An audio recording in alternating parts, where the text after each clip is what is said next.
Dear friends, today I'll be discussing with you history for UPSC aspirants, the medieval period. I have already told you the medieval India is divided in two parts. One is Delhi Sultanate, which is from 1206 to 1526. That we have discussed in my earlier lecture.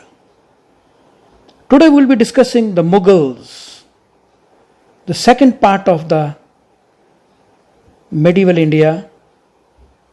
Its period is from 1526 to 1707. In this period, altogether, the rulers who ruled from 1526 to 1707, they were Babur, 1526 to 1530. Then it was Humayun. Humayun ruled from 1530 to 1540. Sher Shah Suri, 1540 to 1545. Then his son Islam Shah ruled from 45 to 55. Then it is Humayun again for a couple of months, 55 to 56. Then Akbar, 1556 to 1605. Then it is Jahangir, 1605 to 1627. Shah Jahan, 1627 to 1658. And finally the Aurangzeb, 1658 to 1707. This is the list of the rulers who ruled in between 1526 to 1707. The first ruler is Babur, who laid the foundation of the Mughal Empire in India. He was born in 1483 in Central Asia. His father's name was Umar Sheikh Mirza and mother's name was Kutlug Nigar Khanum. His father was from the lineage of Timur, the great ruler of Central Asia, and his mother was from the lineage of the mighty Mongol Chengiz Khan. So it means Babur had a mixed blood of the two great warriors of Central Asia. He was 11 years old when his father died, and in 1494 Babur became the master of his father's territories. He made lot of efforts to reconquer the territories of Central Asia, which used to be the part of his ancestors, great-grandfather, great-great-grandfather, and so on. He made lot of efforts. In 1501, he defeated Shaybani Khan and ruled Samarkand for 100 days only. But he had to abandon that territory. In 1507, Babur became the master of Kabul. In between 1507 to 1519, Babur made lot of efforts to recapture the lost territories. In between 1519 to 25, he made 5 attempts on India. 5 times he attacked India and looted the people. In one of the attacks, he even imprisoned the first Sikh Guru, Guru Nanak Dev Ji. Finally, on the invitation of Daulat Khan Lodhi, the Subadar of Punjab or Lahore, Babur attacked Delhi. Delhi at that time was ruled by the Afghan ruler Ibrahim Lodhi. Both met in 1526 in the plains of Panipat, and this is called the first battle of Panipat, in which Babur defeated Ibrahim Lodhi and killed him and became the master of Delhi. In 1527, Babur defeated Rana Sangram Singh or Rana Sanga in the battle of Kanwa. This was one of the big achievements in India. In 1528, he defeated another Rajput, that is Madani Rai, in the Battle of Chanderi. And in 1529, Babur defeated Mahmud Lodhi in the Battle of Ghagra. So within 4 years, he became the master of India.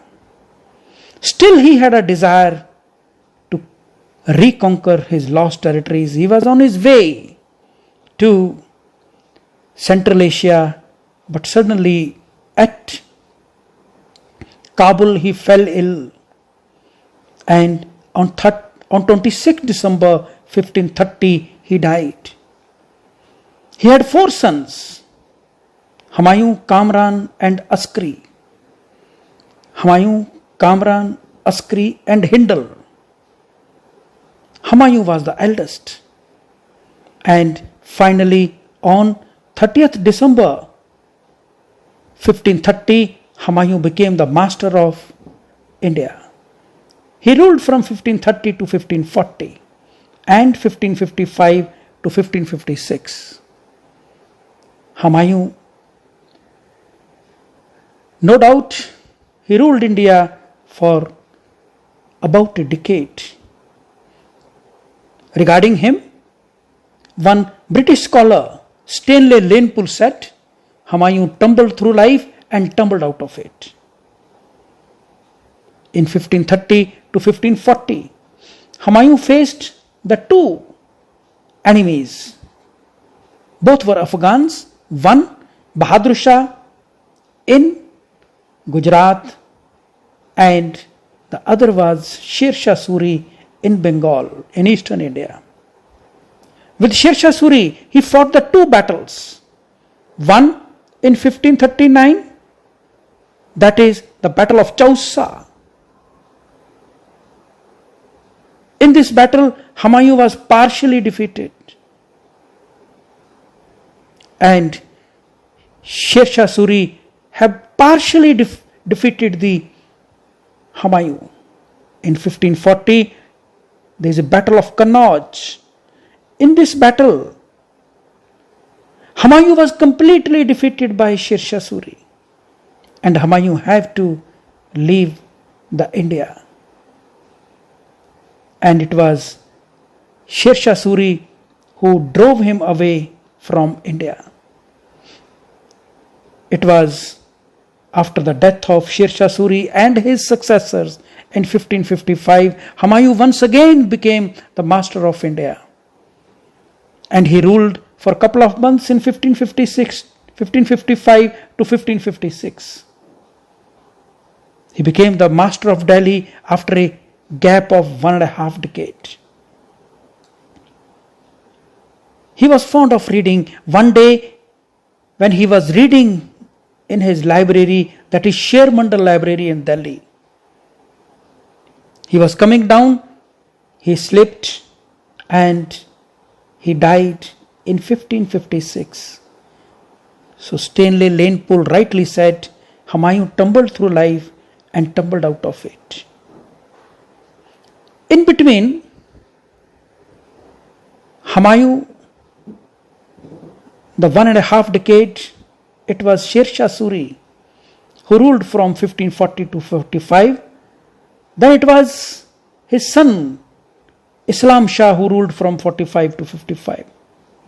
Sher Shah Suri, he was Afghan, and in 1476 he was born at Bajwada, a nearby place in Hoshiarpur district of Punjab.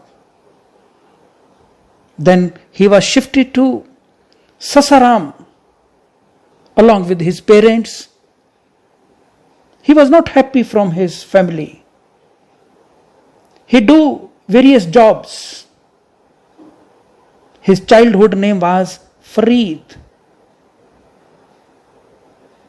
It was in Bengal. Its Subedar, Bihar Khan Lohani, gave him the title of Sher Khan.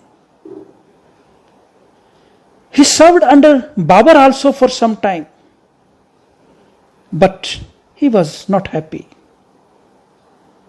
And finally, he became the Subedar of Bengal and Bihar, and became a challenge to the Mughal emperor. And finally, in the Battle of Kannauj, Sher Shah defeated and ousted Humayun from India.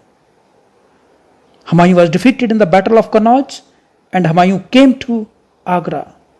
From Agra to Delhi, and Delhi to Lahore. Sher Shah Suri carries on following him from Lahore. Humayun went to Multan, and Multan to Sindh, and finally in 1542 he had to leave the country. So Sher Shah Suri kept on capturing all his territories. The last battle Sher Shah Suri fought, it was in the central India, and he died during the battle in 1545 in the month of May. Regarding Sher Shah Suri, one scholar said, no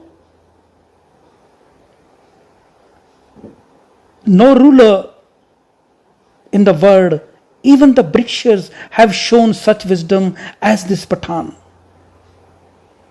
So he compared, the British scholar compared the Sher Shah Suri with the British administration, the Britishers.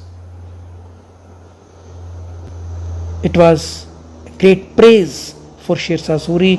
He set up an excellent administration. For the purpose of trade, he built a GT road. Originally, it was from Lahore to Peshawar, then later on extended to Sonargaon, the capital of Bengal. He did lot of work for the irrigation as well as agriculture. The famous revenue official Todramal used to work under him. He was succeeded by his son Islam Shah, who ruled from 45 to 55, and finally this empire, the Afghan empire, the Suri empire, flopped, and once again Humayun became the master, which I have already discussed with you. Humayun died in 1556, succeeded by his son Akbar. Akbar ruled from 1556 to 1605. Akbar is one ruler who is known as Akbar the Great. There are two kings in the history of India who are called great. One is Akbar the Great in the medieval India, and the second is Ashok the Great in ancient India. He was born in 1542 at Amarkot, a small Rajput principality in Sindh. His father left him along with his family. He remained over there and met his father after 13 years. When Humayun died, Akbar was in Kalanaur in district Gurdaspur, Punjab. It was at Kalanaur that Akbar's coronation took place in 1556. On the other hand, Hemu became the master of Delhi. Akbar, along with Bairam Khan, marched towards Delhi, and on the other hand, Hemu also moved towards Delhi. It was on 5th November 1556. Both met in the plains of Panipat, and this is called the Second Battle of Panipat. Akbar or Bairam Khan was victorious.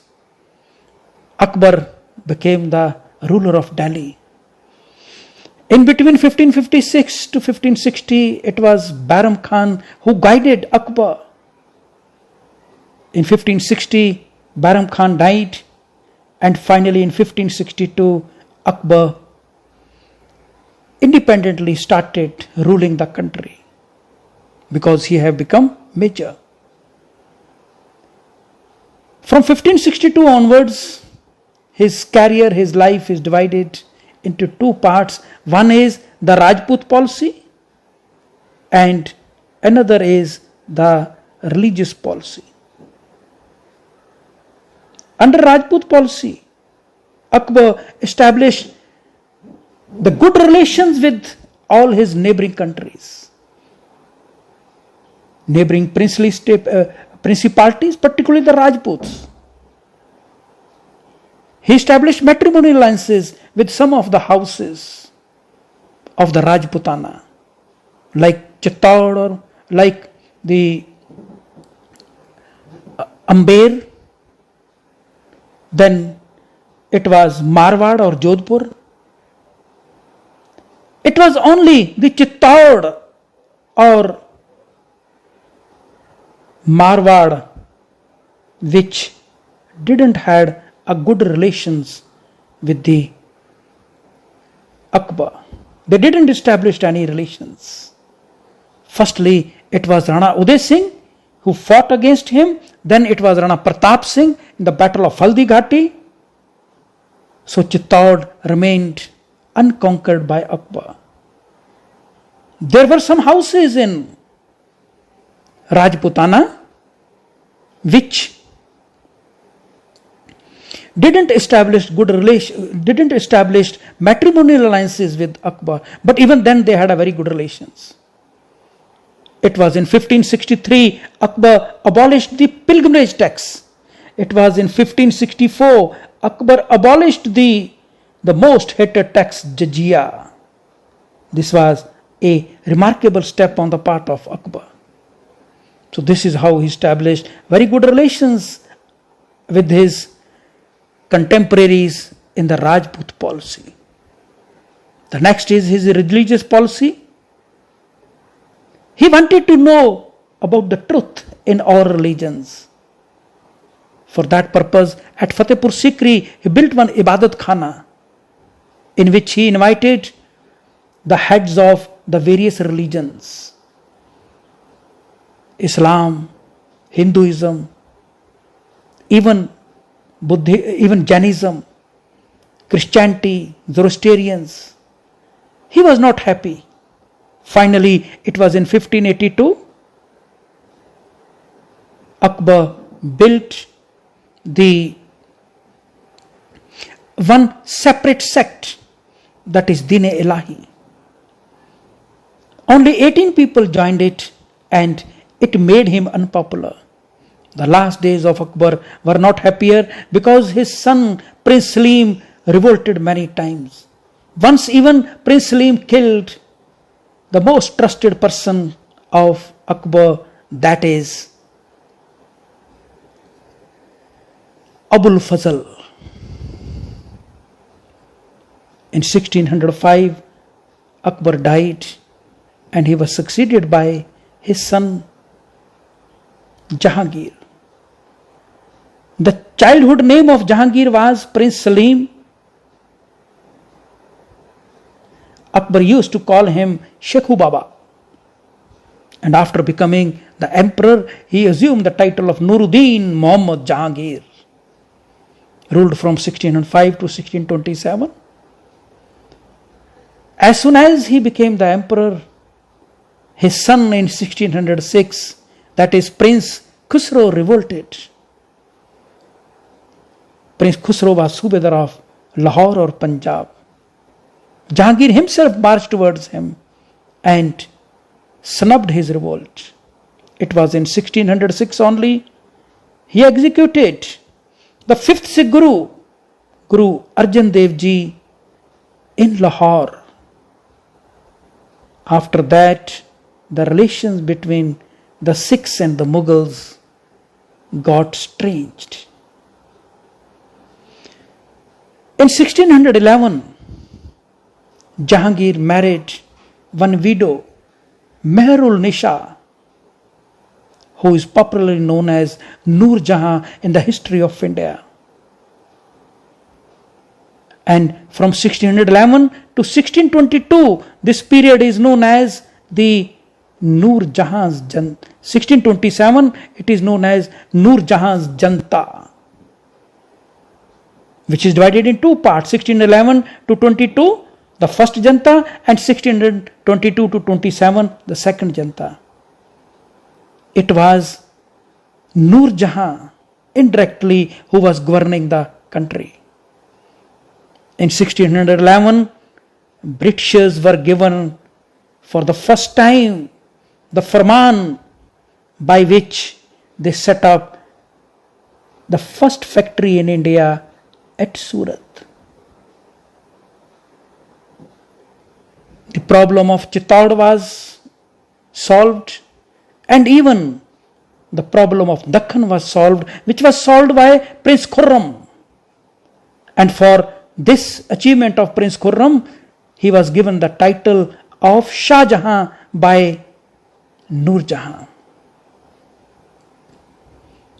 1622 to 27, Jahangir's health deteriorated, and it was Noor Jahan who was ruling, and finally Jahangir died in 1627.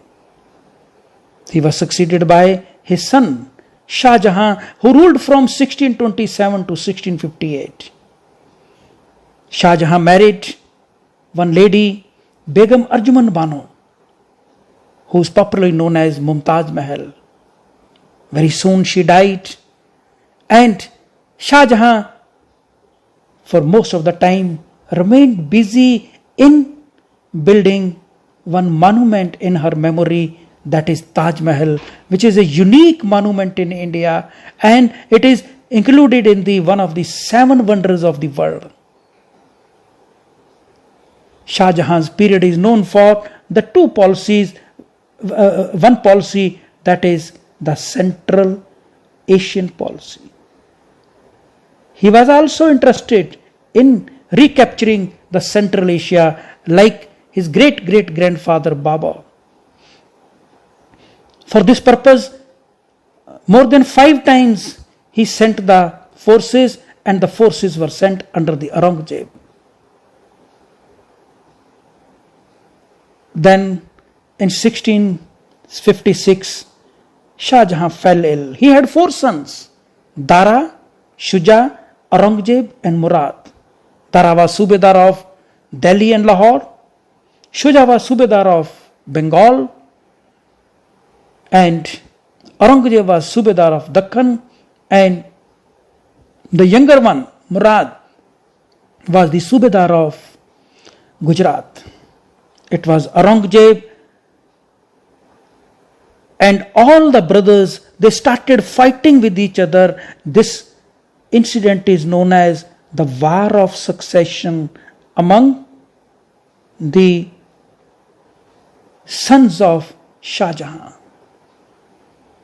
In between 1656 to 1658, it was Aurangzeb who defeated and ousted all his brother, and it was in 1658 he went to meet Shah Jahan in Agra. Shah Jahan met Aurangzeb in a garden near the Red Fort, and the name of the garden was Baghe-Noor, where Shah Jahan gave one sword to Aurangzeb, that is Alamgir. But Shah Jahan imprisoned him. Shah Jahan was imprisoned by Aurangzeb, and Shah Jahan was put in jail, and finally Shah Jahan died in 1666 at Agra. It was Aurangzeb who became the master of India in between 1658 to 1707. Aurangzeb reversed all the policies of his father, grandfather, great-grandfather, great-great-grandfather. He reimposed Jizya in 1679. Aurangzeb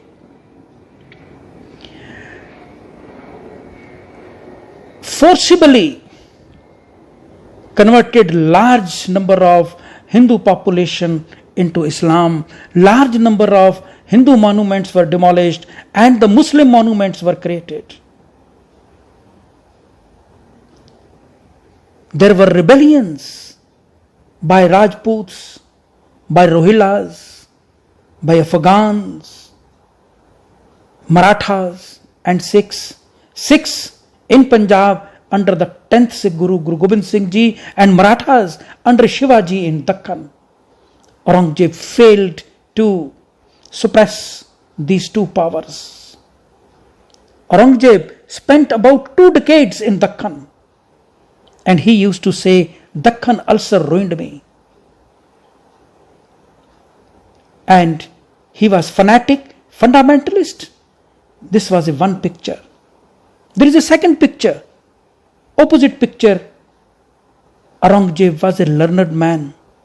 He used to have a company of the large number of people, the scholars, the philosophers, literary men. He himself was a literary man. He used to make copies of Quran and even the caps. That is why many scholars called him the Jinda Peer.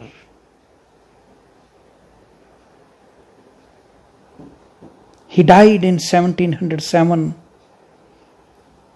in Aurangabad, in Dakhan. This is the last imperial Mughal emperor. Later on, it is the later Mughals which we will discuss in the next lecture. Thank you very much.